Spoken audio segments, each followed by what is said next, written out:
Hello everyone, मैं राजेश भंडारी आप सबका स्वागत करता हूं अपने चैनल इलेक्ट्रिकल अड्डा में।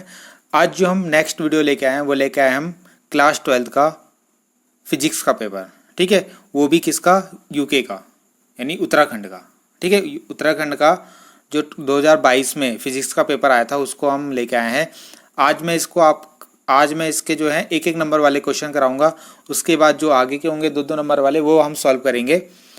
तो आज से मैं ये स्टार्ट कर रहा हूँ। फिजिक्स तो मैं आपको पढ़ा ही रहा हूँ, साथ में आपको पेपर सॉल्व कराऊंगा। तो इससे क्या होगा, आपकी अच्छी तैयारी हो जाएगी। ठीक है, आपको पता चल जाएगा कि किस तरीके के क्वेश्चन आते हैं। तो स्टार्ट करते हैं आज एक एक नंबर वाले क्वेश्चन। सबसे पहले तो इसमें जो पहला क्वेश्चन आता है कि डिस्कवरी ऑफ न्यूट्रॉन, न्यूट्रॉन की डिस्कवरी किसने करी? तो ये आपको याद होना चाहिए, चैडविक ने करी थी। ठीक है, इलेक्ट्रॉन की खोज किसने करी थी? थॉमसन ने करी थी। इस चैडविक ने न्यूट्रॉन की, थॉमसन ने इलेक्ट्रॉन की। ठीक है, रदरफोर्ड ने प्रोटॉन की खोज करी थी।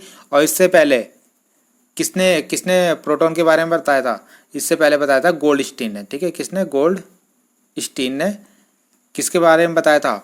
आपका प्रोटॉन के बारे में। तो आपका उसका गोल्डस्टीन का नाम भी आता है प्रोटॉन की खोज में, और रदरफोर्ड का भी आता है। ठीक है, तो ये आपको याद रखना है। नेक्स्ट क्वेश्चन जो है इसका, नेक्स्ट क्वेश्चन है कि मैग्नेटिक फ्लक्स, उसकी यूनिट क्या आती है? तो ये आपको पता ही है क्या होती है इसकी? वेबर होती है। ठीक है, टेस्ला किसकी होती है? मैग्नेटिक फील्ड की होती है। हेनरी किसकी होती है? इंडक्टर की होती है। फेराड किसकी होती है? कैपेसिटर की होती है। तो यहाँ पे जो राइट आंसर था आपका मैग्नेटिक फ्लक्स, इसकी यूनिट होती है क्या? वेबर। थर्ड क्वेश्चन आता है आपके पास कि which of the following is not a electromagnetic wave. ठीक है, इनमें से कौन सी इलेक्ट्रोमैग्नेटिक वेव नहीं है? तो इसमें से जो इलेक्ट्रोमैग्नेटिक वेव नहीं है वो आपकी कौन सी है? बीटा रे नहीं है। ठीक, कौन सी? बीटा रे। देखो, इलेक्ट्रोमैग्नेटिक जो स्पेक्ट्रम होता है उसमें कौन कौन सी वेव आती है आपकी? रेडियो वेव आती है, माइक्रोवेव आती है, इंफ्रारेड वेव आती है, विजिबल वेव आती है, अल्ट्रावायलेट वेव आती है, एक्स रे वेव आती है, गामा रे आती है। ठीक है, केवल कौन सी? अल्फा रे, बीटा रे, ये आपकी क्या नहीं आती? इलेक्ट्रोमैग्नेटिक स्पेक्ट्रम के अंदर नहीं आती है। ठीक है, तो इसलिए इसका आंसर क्या हो जाएगा? बीटा। अगर अल्फा भी होता तो अल्फा भी आपकी इलेक्ट्रोमैग्नेटिक स्पेक्ट्रम के अंदर नहीं आती आपकी। ठीक है, तो अल्फा और बीटा, अगर आपको बीटा ऑप्शन है तो बीटा लगाना, अल्फा होगा तो अल्फा लगाना। तो इसका जो राइट आंसर होगा वो बीटा होगा। ठीक है, उसके बाद फोर्थ क्वेश्चन आता है कि जो आपके कैपेसिटर है ना, सपोज C1 C2। ठीक है, दो कैपेसिटर है जो क्या में लगे हुए हैं? सीरीज में लगे हुए हैं इस तरीके से। एक C1 है और एक C2, ये सीरीज में लगे हुए हैं। सीरीज में आपको पता है क्या? चार्ज सेम रहता है। तो इसके लिए जो इनको जब हम ऐड करने का जो फॉर्मूला होता है टोटल कैपेसिटेंस निकालने का, वो क्या होता है? ये वाला 1/C1 1/C equal to 1/C1 plus 1/C2। और अगर ये दोनों पैरेलल में होते हैं तो कौन सा लगाते हैं? C1 plus C2। तो ये बहुत बेसिक सा क्वेश्चन आया आपका, तो ये आप याद रख सकते हो। ये रेजिस्टेंस का उल्टा होता है। कैपेसिटर जो होता है रेजिस्टेंस का उल्टा। रेजिस्टेंस में ये वाला सीरीज के लिए होता है, ये वाला पैरेलल के लिए होता है। कैपेसिटर में ये सीरीज के लिए, ये पैरेलल के लिए होता है। ठीक है, तो आपके 4 क्वेश्चन हो गए। फिफ्थ क्वेश्चन आता है कि आप पे कि what do you understand by internal resistance, कि इंटरनल रेजिस्टेंस से आप क्या समझते हो? तो ये आपका थ्योरी वाला क्वेश्चन था आपका, 1 नंबर में इसको लिखना था आपको। ठीक है, तो इसका आंसर मैं आपको बताता हूँ। देखो, इंटरनल रेजिस्टेंस का मतलब क्या होता है? देखो, कोई भी सेल जो होता है ना, जो कोई भी सेल होता है उसके अंदर क्या होता है? इलेक्ट्रोलाइट भरा होता है। क्या होता है? इलेक्ट्रोलाइट फिल होता है। तो ये इलेक्ट्रोलाइट, जैसे आपका इलेक्ट्रोलाइट क्या हो सकता है? आपका वीक इलेक्ट्रोलाइट हो सकते हैं, आपके स्ट्रॉन्ग इलेक्ट्रोलाइट हो सकते हैं, जैसे NaCl हो सकता है आपका। ठीक है, या आपका क्या हो सकता है? Copper sulphate. ये सब क्या है? इलेक्ट्रोलाइट हैं आपके। ठीक, तो इलेक्ट्रोलाइट का क्या होता है? सेल के अंदर जो सेल होता है ना आपके, जैसे आपने घर में सेल देखे होंगे, जैसे सेल होता है तो सेल के अंदर इलेक्ट्रोलाइट होता है। तो ये क्या करते हैं? अपोज करते हैं फ्लो ऑफ करंट का। ठीक है, क्या करते हैं? अपोज करते हैं फ्लो ऑफ करंट का। तो इसी का को बोलते हैं हम इंटरनल रेजिस्टेंस बोलते हैं, उस सेल का इंटरनल रेजिस्टेंस। यानी जैसे कोई भी आपको पता है ना, सब चीज़ का एक रेजिस्टेंस होता है। आपका भी ह्यूमन बॉडी का भी एक रेजिस्टेंस होता है, वो तो वैसे ही सेल का भी अपना रेजिस्टेंस होता है। और सेल का कहाँ से आता है? उसके अंदर जो इलेक्ट्रोलाइट फिल होता है। ठीक है, तो उसको हम इस तरीके से दिखाते हैं। अगर हमें कोई भी सेल शो करना है तो उसके लिए हम क्या लिखेंगे? जैसे आपकी बैटरी दिखाते हैं, प्लस मतलब एक सेल दिखाते हैं और साथ में उसके स्मॉल रेजिस्टेंस को दिखा देते हैं। ठीक है, ये आपका सेल हो गया ई। तो ये पूरा क्या दिखाता है? एक सेल को दिखाता है। सेल के साथ क्या आ गया? एक इंटरनल रेजिस्टेंस भी आपका आ गया। ठीक है, तो ये जो है आपका एक सेल को शो कर रहा है यहाँ पे ये, और ये R जो है इसका इंटरनल रेजिस्टेंस है। ठीक है, अगला आपके पास जो 6th क्वेश्चन आता है वो आता है लॉरेंज फोर्स क्या है, और इसके लिए आपको एक्सप्रेशन फॉर इट यानी इसका फॉर्मूला भी लिखना है। ठीक है, तो लॉरेंज फोर्स क्या होता है मैं आपको बताता हूँ।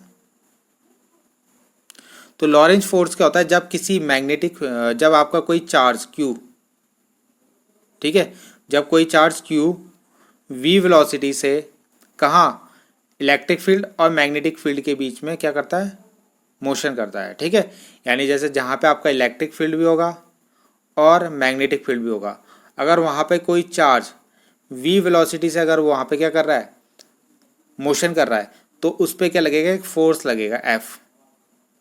इसी फोर्स को हम बोलते हैं लॉरेंज फोर्स। ठीक है, तो इसकी वैल्यू कैसे निकालते हैं हम, लॉरेंज फोर्स जो होता है F, इसको हम FM से लिखते हैं, FM इक्वल टू, देखो एक आपका इलेक्ट्रिक फील्ड होता है तो इलेक्ट्रिक फील्ड को हम इस तरीके से लिखते हैं, इलेक्ट्रिक फील्ड में जो फॉर्मूला लगता है Q आपका क्या होगा, QE हो जाएगा। ठीक है, और मैग्नेटिक फील्ड वाला जो फॉर्मूला होता है मैग्नेटिक फील्ड वाला जो फॉर्मूला हो जाएगा, इसको टोटल फोर्स लिखते हैं F equal to QE plus magnetic force का जो फॉर्मूला होता है वो होता है Q ब्रैकेट में V क्रॉस B। ठीक है, तो इन दोनों से क्या करेंगे, Q को कॉमन ले लेंगे, यहाँ से Q को कॉमन ले लेंगे, तो आपका क्या बन जाएगा फॉर्मूला, ये आपका फॉर्मूला बन जाएगा, कहाँ पे लिखूँ, देखो यहाँ पे लिख रहा हूँ, अलग कलर से लिख देता हूँ उसे। ठीक है, आपका जो फॉर्मूला हो जाएगा वो हो जाएगा आपका F इक्वल टू, देखो Q कॉमन आ जाएगा तो Q, साथ में यहाँ E बचेगा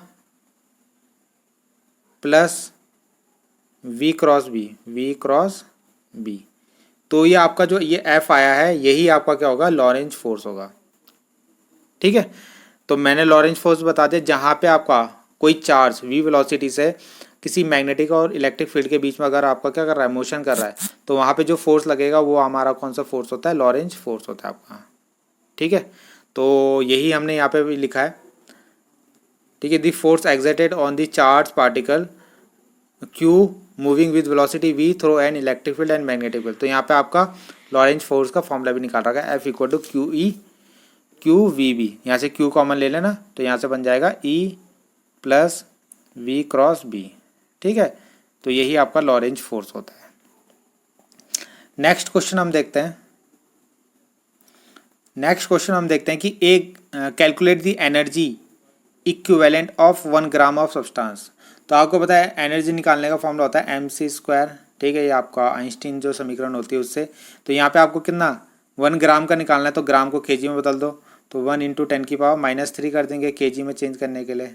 ठीक है, और स्पीड ऑफ लाइट का स्क्वायर है तो इसको क्या लिख सकते हैं हम, 9 × 10⁻16 हो जाएगा, कितना हो जाएगा 16। ठीक है, तो ये कितना आ जाएगा आंसर, 9 × 10⁻16 ये हो गया, और में से 3 माइनस करोगे तो माइनस का 30। ठीक है, तो Q × 9 × 10⁻, कितना आएगा आपका 30 आ गया। ठीक है, एक मिनट वो मिस हो गया। देखो क्या लिख के आया था मैंने, E इक्वल टू mc²। ठीक है, और मास जो था हमारा क्या था, ग्राम में था, तो इसको केजी में किया, तो आपको पता है 1/, इसको क्या कर देंगे 1000 से डिवाइड कर देंगे तो 10⁻³ हो जाएगा, इंटू C की वैल्यू जो होती है 3 × 10⁸ होती है। ठीक है, तो इसका स्क्वायर करोगे तो 3 का स्क्वायर हो जाएगा 9, और 10⁸ का स्क्वायर हो जाएगा 16। तो यहाँ से क्या बचेगा, आपका बचेगा 9 × 6 में से -3 करोगे तो कितना बचेगा, 6 में से 3 गए तो -3। तो ये आपका आंसर आ जाएगा 9 × 10⁻³ इतनी एनर्जी आपकी क्या होती है, इससे 1 ग्राम जो आपका सब्सटेंस होता है उससे एमिट होती है। ठीक है, अगला क्वेश्चन है कि जो आपके N टाइप और P टाइप जो होते हैं सेमीकंडक्टर्स, उनमें मेजॉरिटी चार्ज कैरियर्स क्या होते हैं। ठीक है, N टाइप और P टाइप में, तो P टाइप जो होते हैं आपके उसमें वो होते हैं होल्स, मेजॉरिटी में क्या होते हैं, होल्स, और ये होते हैं मेजॉरिटी में। ठीक है, यानी ज़्यादा ये होते हैं आपके, और माइनॉरिटी में होते हैं इलेक्ट्रॉन्स, क्या होते हैं इलेक्ट्रॉन्स, किसमें, माइनॉरिटी में। इसका उल्टा हो जाता है किसमें, आपका एन टाइप वालों में, ठीक है। एन टाइप वालों में क्या होगा, होल्स इलेक्ट्रॉन जो होंगे वो हो जाएंगे माइनॉरिटी, और होल्स हो जाएंगे वो हो जाएंगे क्या, मेजॉरिटी। सॉरी एक मिनट, जो आपके इलेक्ट्रॉन होते हैं वो होते हैं माइनॉरिटी, नहीं मेजॉरिटी में हो जाते हैं, और होल्स जो हो जाते हैं वो होते हैं माइनॉरिटी में, ठीक है, यानी कम। यहाँ पे इलेक्ट्रॉन ज़्यादा होते हैं, होल्स कम होते हैं, यहाँ होल्स ज़्यादा होते हैं, इलेक्ट्रॉन कम होते हैं, ठीक है, पी टाइप में, ये आपको याद रखना है। तो इतने ही आपके ये एक एक नंबर वाले क्वेश्चन थे। उसके बाद दो दो नंबर वाले क्वेश्चन जो होते हैं वो मैं आपको नेक्स्ट वीडियो में कराऊंगा।